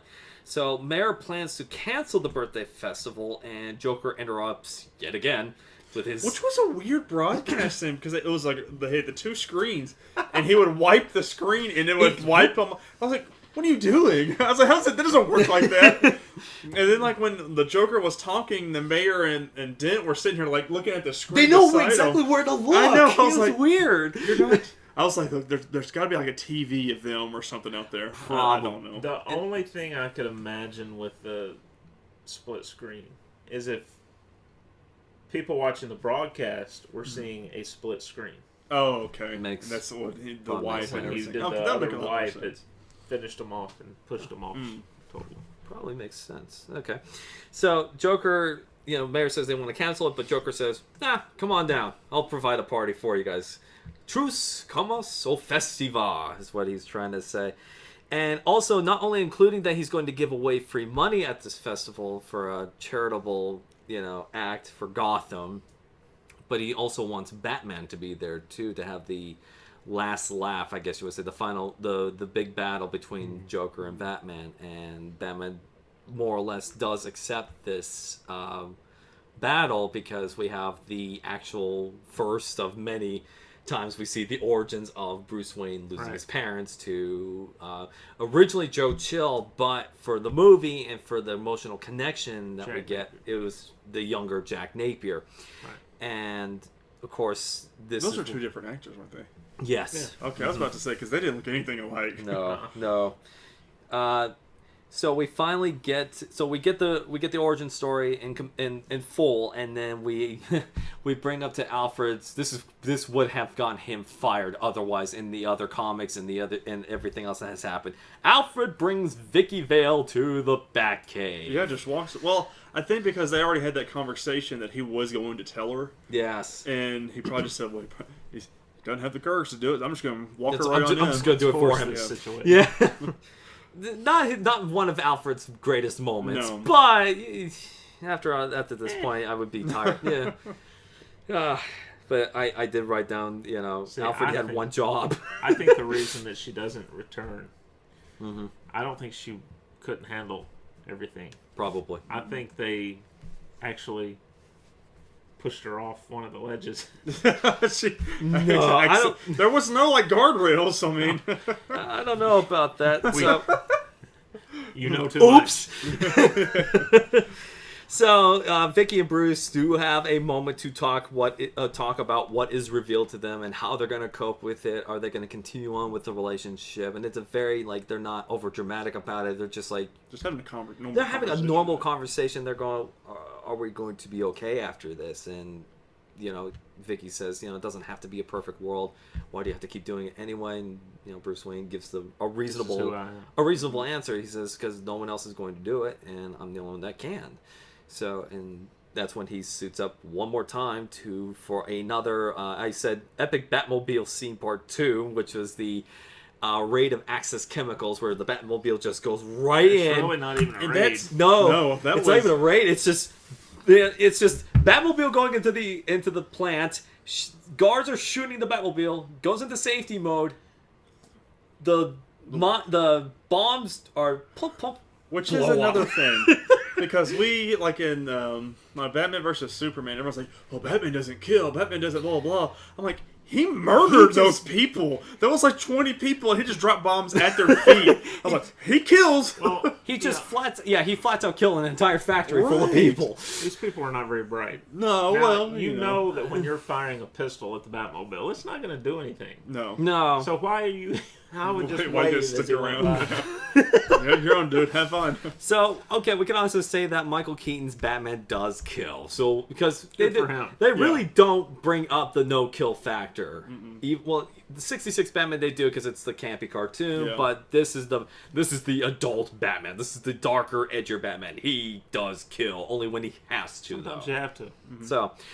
And then the Batmobile comes back out of the burning Axis Chemicals. Joker's actually in his helicopter mocking Batman for blowing up the factory. Says, "Hey, miss me," and it's just the weird little plastic figures in the helicopter as it's going away. But it's only a brief shot, so it's not, to the untrained eye, it's not that noticeable of an error. So of course we have the second Prince song of the whole film, and he got to those floats really fast. Yeah.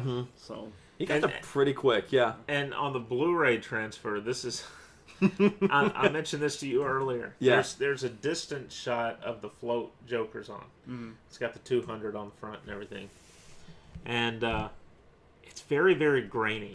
It almost looks like they took that frame, dropped it into the Blu-ray transfer, and didn't do anything with it. No editing or anything. The other thing I noticed with my Blu-rays is that the audio for the dialogue was very hard to hear on occasions. That's what I'm thinking too. It's probably just... mine was fine. Yeah.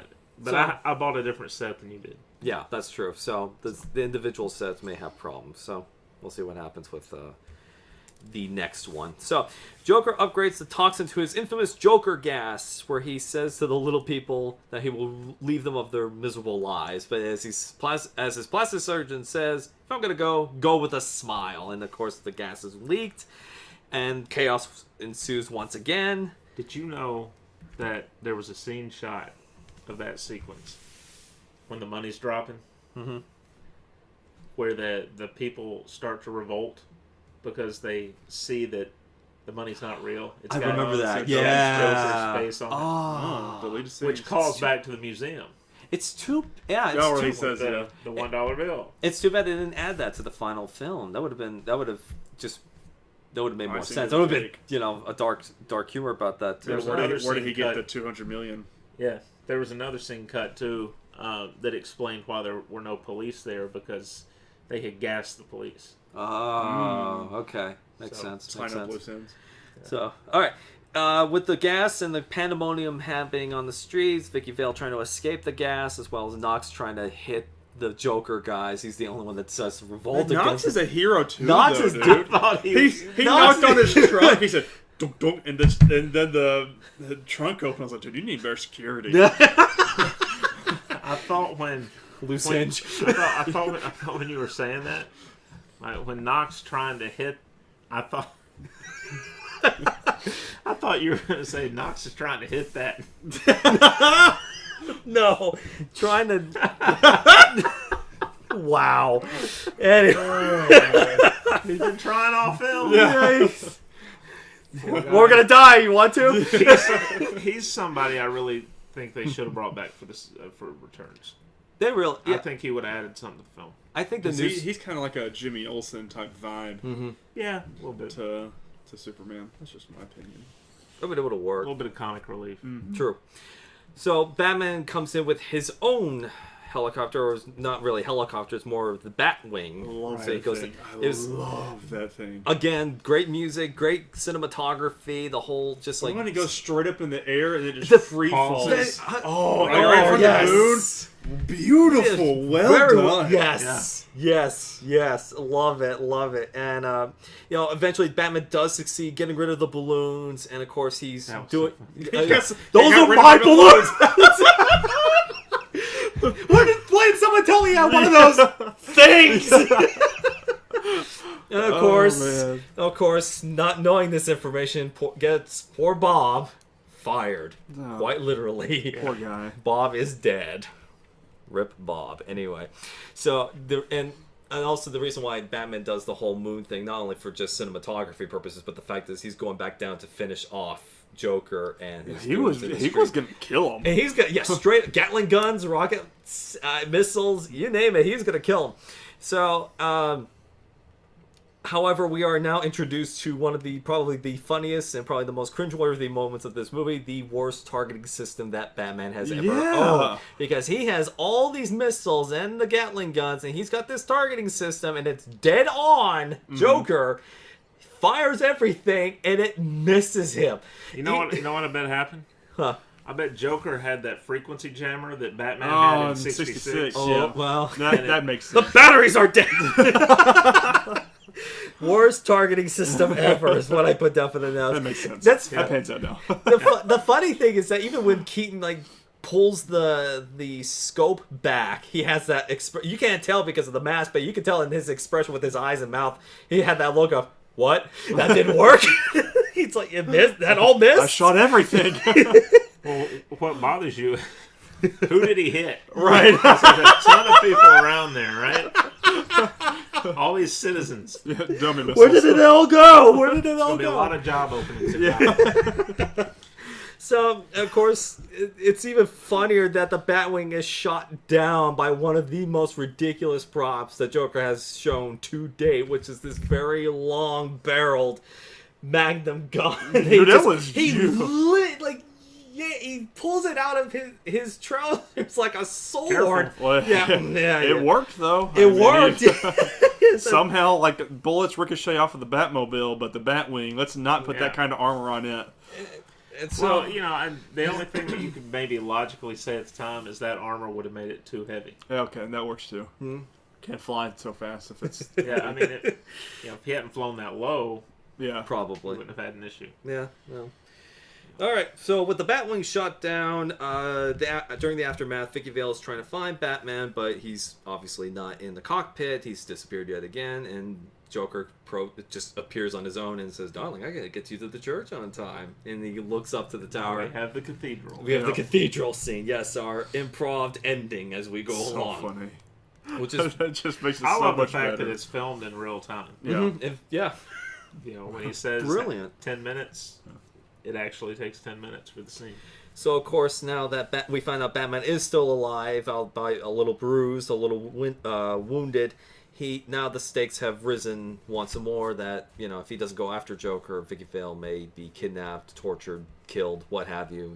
We'll never see her again. So now they're having this climb up the cathedral, and Joker takes his flower and sprays the acid on the bell so that way no one else intervenes. It's a very nice... Well, he also tried to take Batman out in that same instance, right? Because he knows Batman's coming up the stairs. Yeah, that's the reason why he brought the bell down. Because Batman trips and hits the pews and they go down like dominoes. The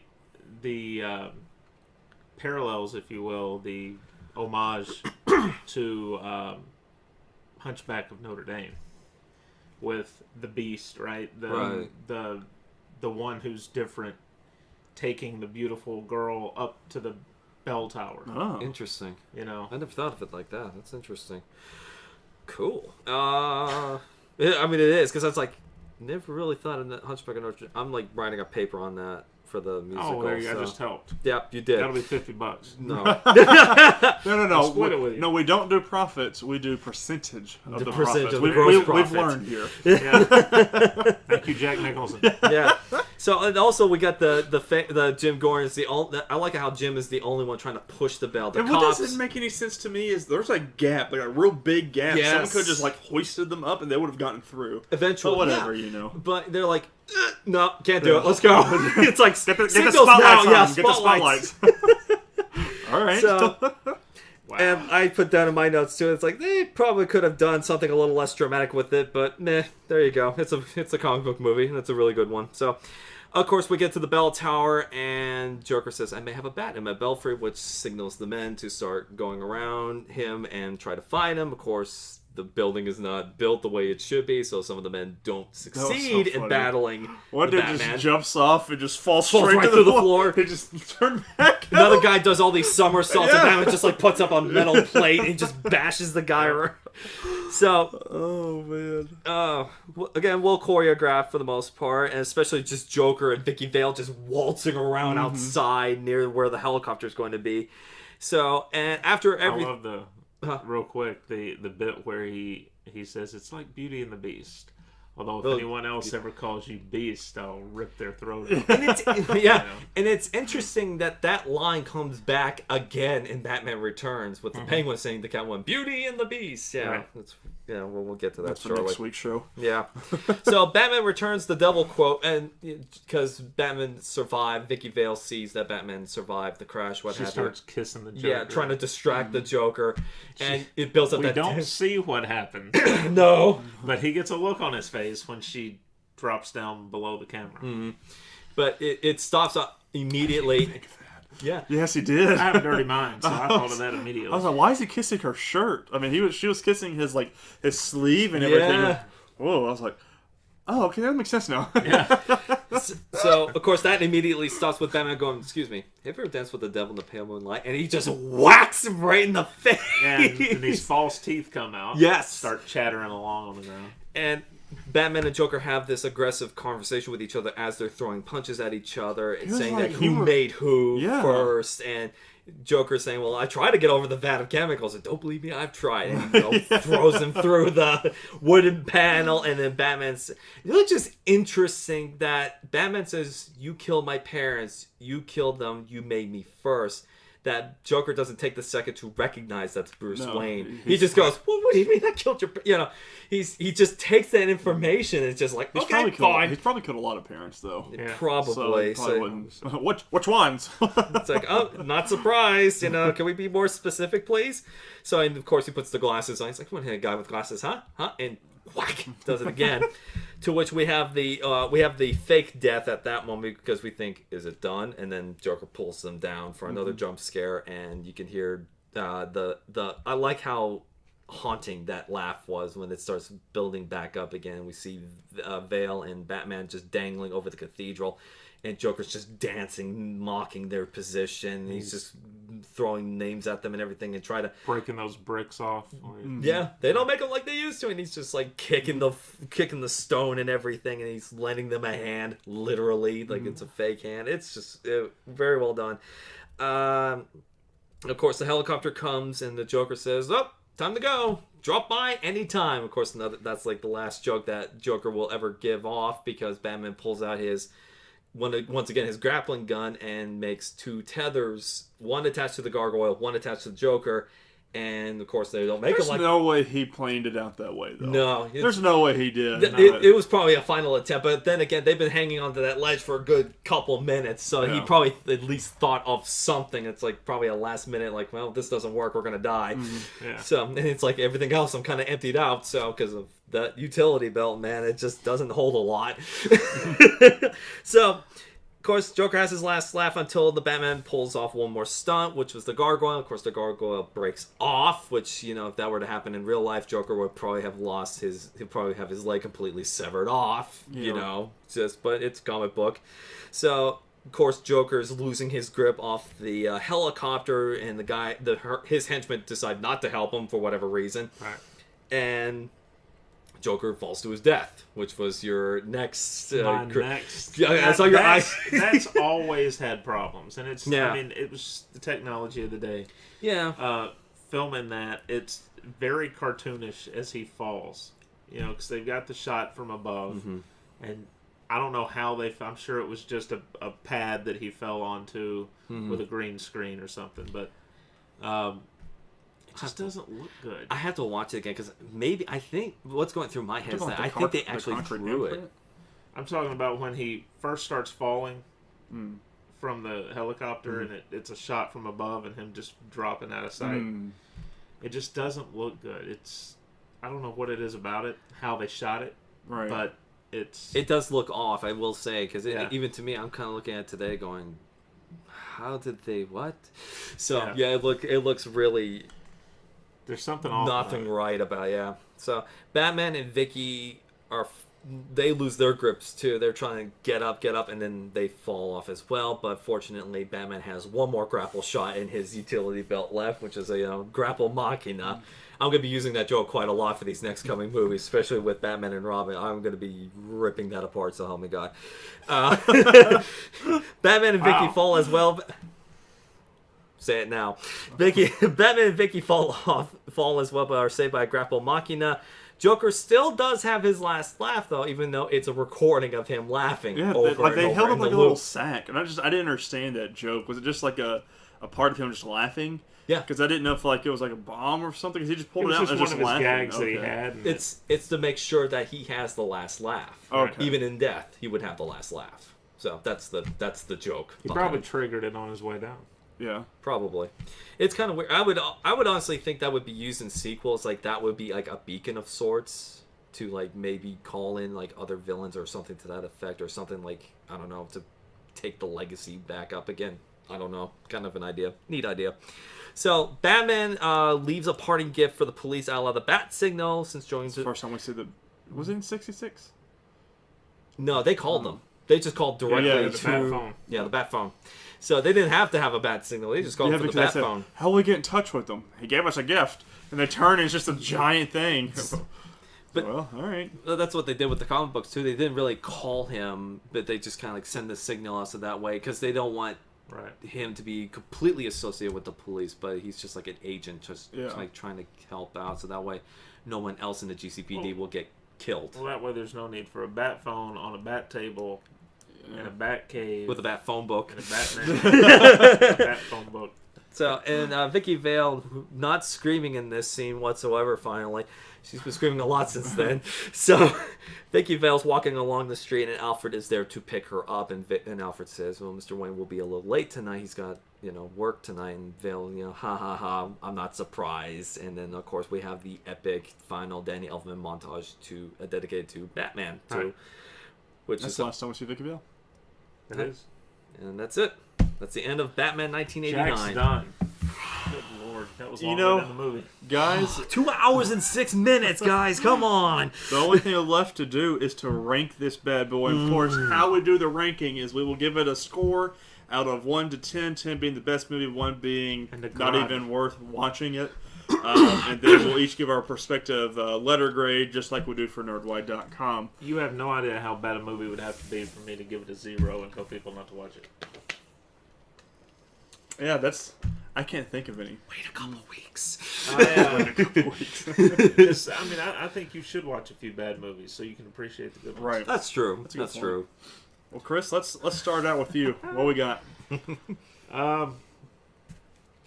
I love this movie. Well, of course. Well, let me give the rankings first before we rank this movie. And everything. Okay. So it's gonna be our list of our list of 8 is as follows. Number 1, Batman 66. All right, Chris, go on.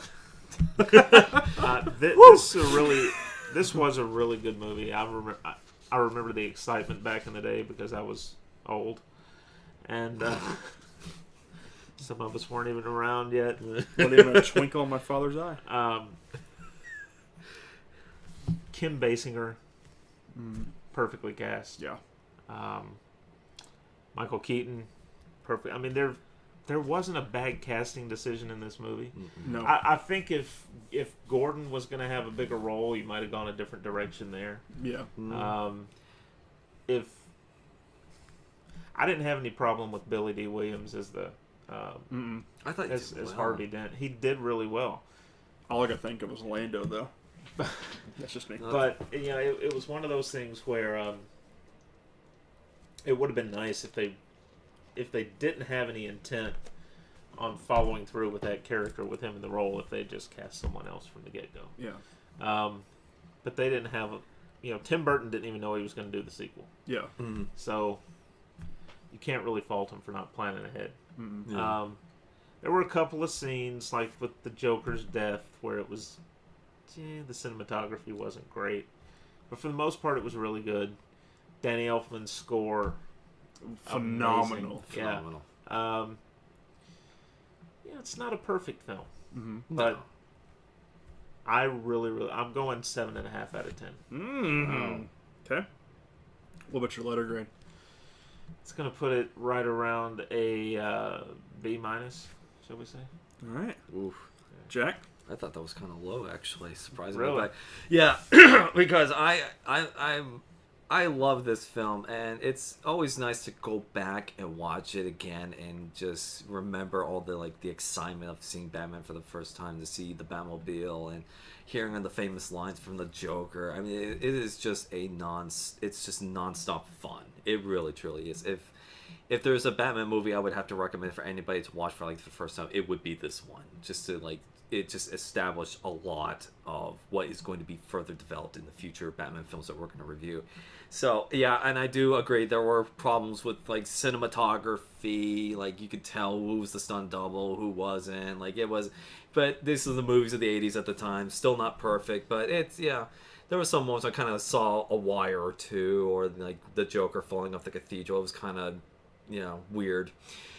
But honestly, I'm going to give it a higher rating than you, Chris, with the score. It's, I would actually give this a 9 out of 10. Ooh. Seriously. Nice. Not a perfect film, but this is one I can, worst comes to worst, if I'm having a real bad day, I'll just put this in. It would put me back in a better mood. And it's just, I enjoy this movie, and it's I'm not saying this on nostalgic purposes. It's actually to say I can go back and watch this as much as I want to. For the letter grade, though, it is going to be an A minus, just because it's not perfect, but it's definitely one of the better Batman films, I would say. So my ranking, and this is fun for me because a lot of these movies I have never seen. 66, obviously I've never seen. This one, and then even next week's movie I've never seen. But the ones going forward, I've got recollections of. But for seeing this for the first time, and even just sitting and discussing it, and especially all these things too, I never realized that so this homage to things has been around longer than this movie. So that's kind of cool. But my number grade for this one is, I'm gonna give it a 7 out of 10. Okay. It was fun, obviously better than 66. But it was a good movie. And I remember messaging you, I was like, Keaton as Batman's fun. Yes. And I enjoyed it. Not saying the other ones. Yeah. Hang on to it. It's going to get rough. Oh, man. Cherish it. Just cherish that. Letter grade, I'm just going to go with a solid B. Okay. For that one. Okay. But no, suffice to say, this puts this above Batman 66. Oh, yeah. So ranking is as follows. Batman 89, Batman 66. Yeah, And I would have to go with that, definitely. well, it's because we added up all the numbers. Because last week, I gave it a 6. Chris, you gave it a 6, and Jack, you gave last week a 7. Mm-hmm. And this week was 7.5, 9, and 7. So it pans out. So, but anybody else got anything for Batman 89? No, it's. I think we've pretty much talked about it until there's not much left to say. I have nothing left. So next week we'll be doing Batman. Is it Batman Returns? Batman Returns. Keep wanting to say forever, but it's not. Forever. No, not that yet. So we reprise. So Michael Keaton's back again as Batman with Tim Burton directing again, which is for I want to say the next 2 movies after that. We don't have the same cast, right? Besides Alfred and Gordon. Alfred and Gordon are the only 2 that are but everyone else will change. Yeah. So, guys, next week, come back. The next movie is Batman Returns. So, if you want to watch that one with us, make sure you check it out before we get to it. We're going to see if this movie is better or worse than its prequel. I'm going to hold my opinion for that one. But if you want to check out all of our work, you can follow Jack's works. He does game reviews, and he has actually got some E3 coverage from 2018 this year. So, if you want to go to nerdwide.com, it will be plastered on the front page. You can also tune into our Hero Cravings Weekly. We do a bunch of different shows. Again, we will be going into our season finales for that. So you can listen to all the backstory. We got specials and stuff you can listen to, including our interview with Charlie Ridgely from comicbook.com. But you could, podcasting services around the globe, you can listen to that there. Don't forget to rate, review, and subscribe to this podcast, and subscribe to our YouTube at youtube.com/nerdwide if you're more of a visual person for that. You can follow me on Twitter at Ty_Haynes. You can follow Chris at MavTN7. You can follow him in real life. I mean, whatever you want to do Just there. follow me on Nerdwide. That's all. Sorry. And you can follow Nerdwide's Twitter at nerd_wide. Until next week, Heroes and Villains, we'll see you then. Later. Bye.